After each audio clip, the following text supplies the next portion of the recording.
Hello friends, home cook মঞ্চুতে আপনাদের সবাইকে অনেক অনেক স্বাগত। আজ আমার রেসিপিতে থাকছে লাউ শাকের চচ্চড়ি। এই লাউ শাকের চচ্চড়ি কিন্তু খেতে হয় ভীষণই সুস্বাদু এবং এই রেসিপিটি আমি সম্পূর্ণ নিরামিষ পদ্ধতিতে আজকে বানিয়েছি। তো চলুন দেখে নিই কীভাবে আমি আজকে এই রেসিপিটি বানিয়েছি। তো এখানে দেখুন কড়াইতে আমি সরষের তেল গরম করতে দিয়েছি। সরষের তেলটা একটু গরম হয়ে যাওয়ার পর এখানে আমি একটা শুকনো লঙ্কা, একটা তেজপাতা আর কিছুটা পাঁচফোড়ন দিয়েছি। এটা আমি ফোড়ন হিসেবে দিয়েছি, আর এই ফোড়নটা থেকে খুব সুন্দর একটা গন্ধ বের হবে, যেটা এই রেসিপিটার স্বাদটা অনেকটা বাড়িয়ে দেবে, খুবই সুস্বাদু লাগবে খেতে।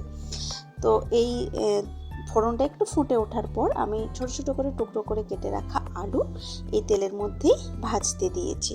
একটু নাড়াচাড়া করে আলুগুলোকে একটু ভেজে নেওয়ার পর এখন আমি এর মধ্যেই দেব ছোট ছোট করে টুকরো করে রাখা পটল, সেটাও আমি একই সাথে ভেজে নেব।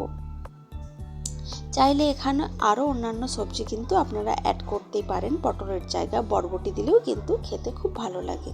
তো আমার কাছে এখন পটলটা ছিল, পটলটা দিয়েছি। যদি বরবটি থাকতো তাহলে বরবটি দিয়েও কিন্তু এই রেসিপিটা এইভাবেই বানানো যায়। তো এখন দিলাম বড় বড় করে একটু টুকরো করেছি বেগুন, কারণ বেগুন খুব তাড়াতাড়ি রান্না হয়ে যায়, সেই জন্য বেগুনের টুকরোগুলোকে একটু বড় করেই কেটেছি। তো এখন বেগুনটাকেও একই সাথে ভেজে নিচ্ছি। তো কিছুক্ষণ এইভাবে নেড়ে চেড়ে ভেজে নেওয়ার পর এখন আমি লাউ শাকের যে ডাঁটাগুলো আছে সেই ডাঁটাগুলো দিয়ে দিলাম। ডাঁটাগুলো একটু ভেজে নেব আর শাকটাকে একটু পরে অ্যাড করব।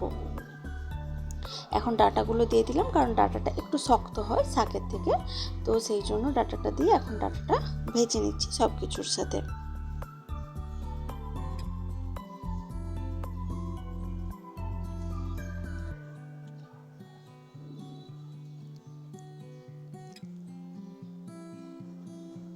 তো এইভাবে কিছুক্ষণ নেড়ে চেড়ে ভেজে নেওয়ার পর এখন আমি দিলাম 1 চামচ মতো গ্রেট করা আদা, তার সাথে কিছুটা জিরের গুঁড়ো, সামান্য হলুদের গুঁড়ো, আর তার সাথে দেবো 3টে মতো কাঁচা লঙ্কা। এখানে যদি আপনারা ঝাল আরও বেশি পছন্দ করেন সেখানে কিন্তু কাঁচা লঙ্কার পরিমাণ বাড়াতেও পারেন, আর এই রান্নাটা কিন্তু কাঁচা লঙ্কা দিলেই এর গন্ধটা বেশি ভালো আসে। তো সব কিছু মশলাগুলো দেওয়ার পর এখন আমি সব কিছু একসাথে খুব ভালো করে একটু কষিয়ে নিচ্ছি, যাতে করে আদা হলুদ এগুলোর কাঁচা গন্ধটা চলে যায়।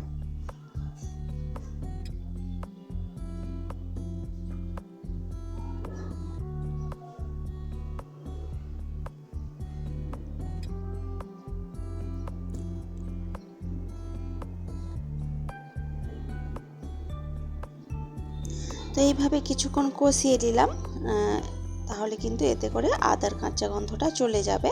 এখন আমি এর মধ্যে দেব কুচিয়ে রাখা শাক, লাউয়ের শাক, যেটা আমি খুব ভালো করে পরিষ্কার করে ধুয়ে তারপর কুচিয়ে রেখেছি। সেই শাকটার কিছুটা অংশ দিলাম, পুরোটাই এখন দিলাম না, তাহলে কিন্তু সবজিগুলো নাড়তে একটু অসুবিধা হচ্ছিল, সেই জন্য আমি কিছুটা দিলাম। তো কিছুটা আরেকটু পরে দিচ্ছি। দেখুন বাকি শাকটাও কিন্তু এখন দিয়ে দিলাম। তো এখন সব কিছু ভালোভাবে নেড়ে চেড়ে একটু কষিয়ে নেব সব কিছুর একসাথে।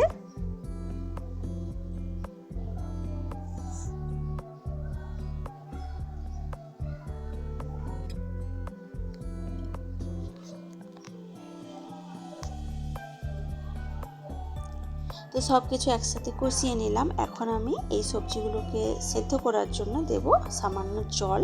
খুব বেশি জল দেওয়ার প্রয়োজন নেই, আপনারা নিশ্চয়ই দেখতে পেলেন আমি খুব সামান্য পরিমাণ জল দিয়েছি। তার সাথে দিচ্ছি স্বাদ মতো নুন। এতক্ষণে কিন্তু আমি কোনো রকম নুন এর মধ্যে দিইনি, তো যে পরিমাণ নুনটার দরকার সেটা কিন্তু আমি এখনই দিয়ে দিলাম। তো নুন আর জলটা দেওয়ার পর সব কিছু একসাথে খুব ভালো করে মিশিয়ে নিচ্ছি।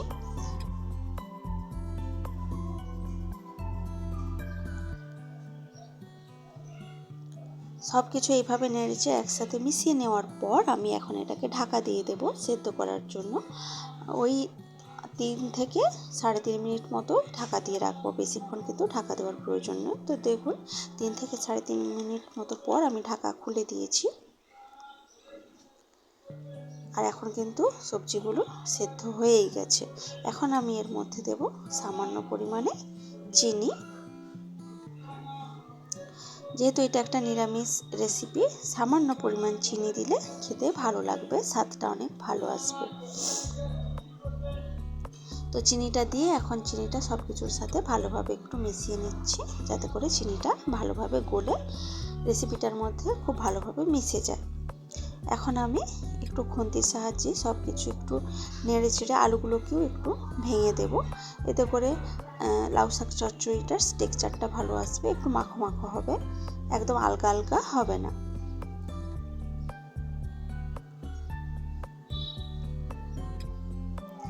তো দেখুন খুন্তির সাহায্যে আমি আলুগুলোকে একটু ভেঙে দিলাম, তাহলে কিন্তু চচ্চড়িটা যেরকম হয় সাধারণত যে চচ্চড়ি ব্যাপারটা সেটা কিন্তু চলে আসবে। তো এইভাবে নেড়ে চেড়ে একটু রেখে দিলেই কিন্তু আমার রান্নাটা একদমই রেডি। তো একটু ঠান্ডা হয়ে যাওয়ার পর আমি দেখুন সার্ভ করেছি। দেখতে তো ভালো হয়েছে, আর খেতেও কিন্তু ভীষণই সুস্বাদু হয় এই লাউ শাকের চচ্চড়িটা। আর লাউ শাক কিন্তু পুষ্টিকরও বটে শরীরের জন্য। তো এই রেসিপিটি আপনারা অবশ্যই বাড়িতে বানাবেন।